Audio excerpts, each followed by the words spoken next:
लड़की को हमेशा समाज में लोग ऊंचा स्तर देते हैं और लड़की हमेशा अपने आप को सुरक्षित अपने परिवार के साथ महसूस करती है।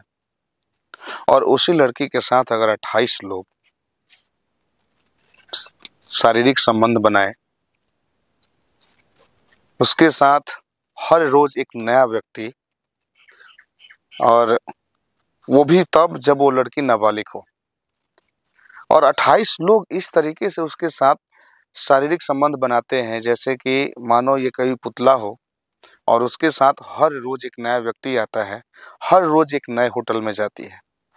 बात यहाँ तक सही थी कि अगर ये बात कोई और लेके जाता, किसी और के माध्यम से होता, तो बात समझ में आती कि उसके साथ घटना घट रही है और वो मजबूरन इस चीज़ को एक्सेप्ट करके अपने आप को किसी को सौंप दे रही है। लेकिन आज की जो कहानी मैं आपको सुनाने जा रहा हूँ, वाकई ये झकझोर देने वाली कहानी है। इसे सुनाने में मुझे समझ में नहीं आ रहा है कि मैं कैसे शब्दों का प्रयोग करूं, क्योंकि ये घटना ऐसी घटना है कि ये कहीं बाहर नहीं, कहीं दूर नहीं, लड़की के अपने ही परिवार में उसके ही अपने माँ-बाप, अपने चाचा-ताऊ उसके साथ शारीरिक संबंध बनाते हैं, उसके साथ दुष्कर्म करते हैं। वो जहाँ छुपने के लिए जाती है, वहीं उसके साथ दुष्कर्म किया जाता है। और सबसे ज़्यादा भरोसा अगर किसी बच्चे को होता है, अपने माँ-बाप पे होता है। लेकिन अगर बाप ही इतनी निर्दयता के साथ उसे किसी को सौंप के चला आए, तो क्या कहेंगे आप? जी नमस्कार, मैं हूं विजेंद्र सिंह और आप देख रहे हैं न्यूज़ सच तक। आज की जो कहानी है उत्तर प्रदेश के ललितपुर की कहानी है। ललितपुर कोतवाली में एक औरत आती है और वो 2 पेज का लेटर लेके इंस्पेक्टर को देती है। इंस्पेक्टर जब वो लेटर पढ़ते हैं, लेटर पढ़ने के बाद उनके आँखों के आँसू रोक नहीं पाते हैं। आँखों से आँसू ऐसे निकलते हैं मानो जैसे कि धारा बह रही हो, और वो इतना रोते हैं, अपने आप को सँभालते हैं, किसी तरीके से वहाँ से उठ के एक दूसरी जगह चले जाते हैं और वहाँ जाके बहुत बहुत रोने लगते हैं।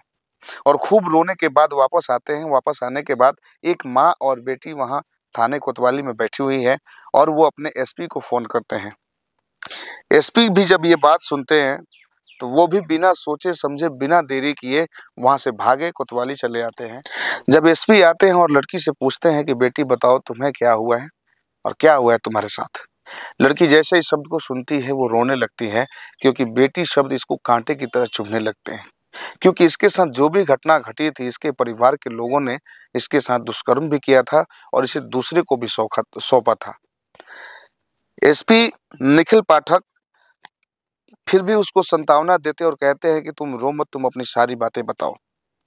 लड़की 11 साल की थी, कक्षा 6 में पढ़ रही थी, और कक्षा 6 में पढ़ते समय उसका बाप उसके पास आता है और उसे एक वीडियो दिखाता है।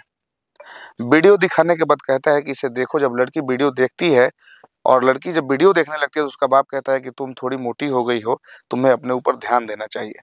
लड़की जैसे वीडियो देखती है, वीडियो देख के तुरंत वापस अपने बाप को मोबाइल दे देती है, और बाप मोबाइल लेने के बाद कहता है कि ये पूरा वीडियो देखो, नहीं तो तुम्हारे साथ ठीक नहीं होगा। ये तुम्हें पूरा वीडियो देखना ही पड़ेगा। लड़की को बहुत धमकाता है। धमकाने के बाद जब अपना ही बाप अपने लड़की को इस हद से इस तरीके से मजबूर करे, तो लड़की क्या करे? लड़की पूरा वीडियो देखती है। वो वीडियो पोर्न वीडियो होता है, और उसे देखने के बाद कहता है ये वीडियो तुम्हारे लिए है और तुम्हें इसी तरीके से अपने आप को तैयार करना है, क्योंकि तुम आगे चल के तुम्हें ये सब कुछ करना है जो तुम यहाँ देख रही हो। लड़की मना करती है। मना करने के बाद जैसे ही वहाँ से उठ के जाने लगती है, वो कहता है कि अगर तुमने मना किया तो तुम्हारी माँ इस दुनिया में नहीं रहेगी, तुम्हारी माँ को मैं जान से मार दूंगा। लड़की जब ये बात सुनती है, और बाप ये भी कहता है कि माँ को जाके अगर तुमने बताया, उस समय उस हालत में भी तुम्हारी माँ को मैं जिंदा नहीं छोड़ूंगा। इस बात की जिक्र तुम्हें किसी से नहीं करनी है, तुम्हें मुझसे ही बात करनी है, जो भी बातें करनी है। अगले दिन लड़की को बाइक सिखाने के बहाने नया कपड़ा लेके आता है, और बाइक सिखाने के बहाने उसे लेके घर से चला जाता है।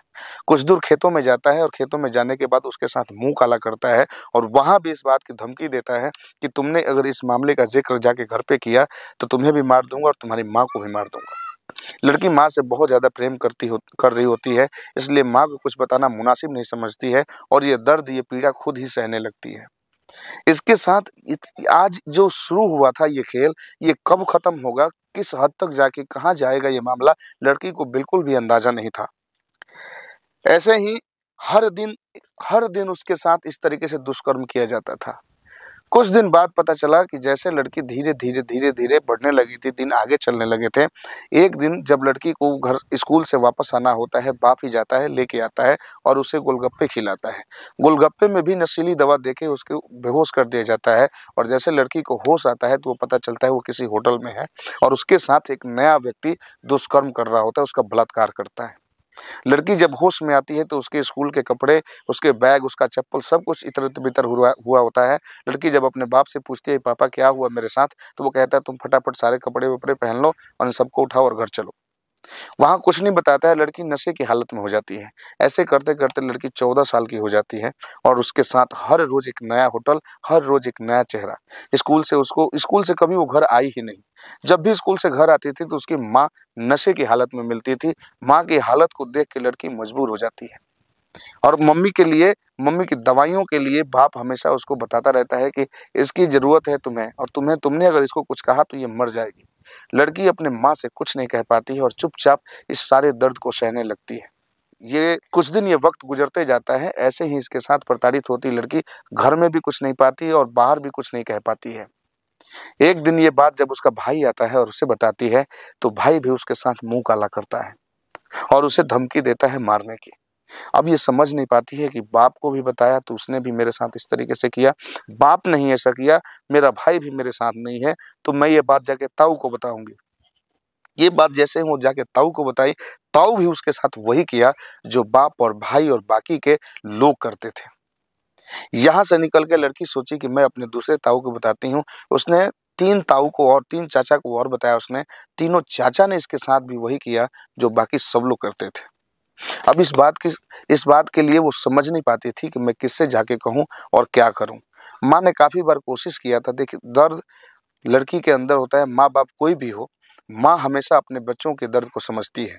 लड़की 14 साल की हो चुकी होती है और उसकी हालत देख के माँ को समझ में ज़रूर आ जाता है कि इसके साथ कुछ न कुछ तो हो रहा है। माँ जब भी उससे पूछती है, वो हमेशा इग्नोर करके चली जाती है, कहती है, "नहीं माँ, सब कुछ ठीक है।" लेकिन ऐसे करते-करते काफ़ी वक़्त गुज़रता है। एक दिन माँ उससे बैठा के और ज़बरदस्ती पूछती है कि, "बेटी बता, क्या हुआ है तेरे साथ? तू ऐसे मायूस क्यों रहने लगी है?" काफ़ी कसम-वसम देने के बाद माँ ने हर बात को अच्छे तरीके से जानना चाहा, लेकिन लड़की ना कहती रही। लेकिन उसको इस हद तक मजबूर कर दिया, ऐसे कस्में वादे उसके साथ कर दिए कि मजबूरन लड़की को बताना पड़ा और जैसे लड़की ने अपनी कहानी बताई, माँ और बेटी दोनों का रो-रो के बुरा हाल हो गया। दोनों रोते हुए कोतवाली पहुँचे। कोतवाली में जाने के बाद जो 2 पेज का लेटर था, उस लेटर को पढ़ा गया। उसे पढ़ने के बाद जिसने भी पढ़ा, जिसने भी सुना, उसके आँखों से आँसुओं की धार बहने लगे। एसपी ने इस पे एक्शन लेते हुए तुरंत ललितपुर जाके ललितपुर के उसके माँ-बाप को गिरफ्तार किया और उसके बाप को गिरफ्तार किया, उसके भाई को गिरफ्तार किया, उसके साथ जितने लोग जुड़े हुए थे। इस मामले में 28 लोगों के नाम थे। 28 में 3 लोग अज्ञात थे, लेकिन 25 लोग और इसके परिवार के साथ में 25 लोग थे। उन 25 लोगों के ऊपर एफआईआर किया गया और इस पे कार्रवाई की गई और जज साहब ने एक फैसला सुनाया कि ये कोर्ट में जब ये मामला गया तो जज साहब ने एक फैसला सुनाया कि इस लड़की को पुलिस प्रोटेक्शन दी जाए, क्योंकि इसके घर में ही जब इस तरीके के दरिंदे रह रहे हैं तो कब इसके साथ क्या होगा ये कोई नहीं जानता। लेकिन इसके बाद भी ये घटना ऐसी घटी जिसके बारे में कभी किसी ने सोचा नहीं होगा।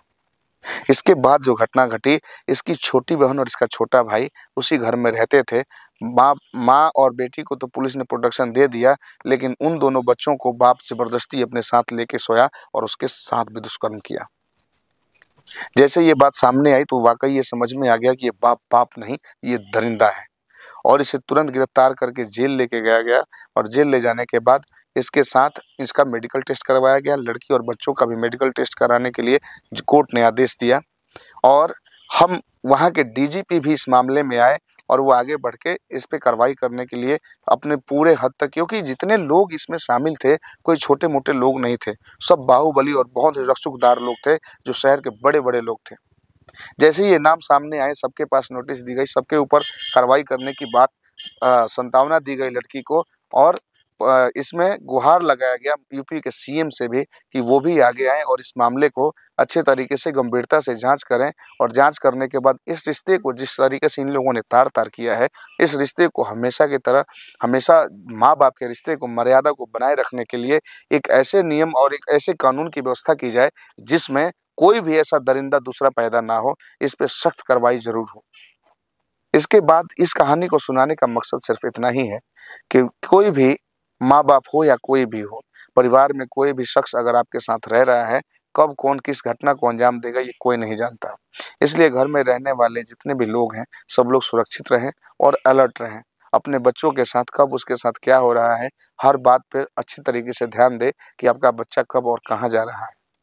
क्योंकि कोई नहीं जानता कि कब किसके दिमाग में क्या चलने लगेगा और किसके साथ कौन-सी घटना घट सकती है।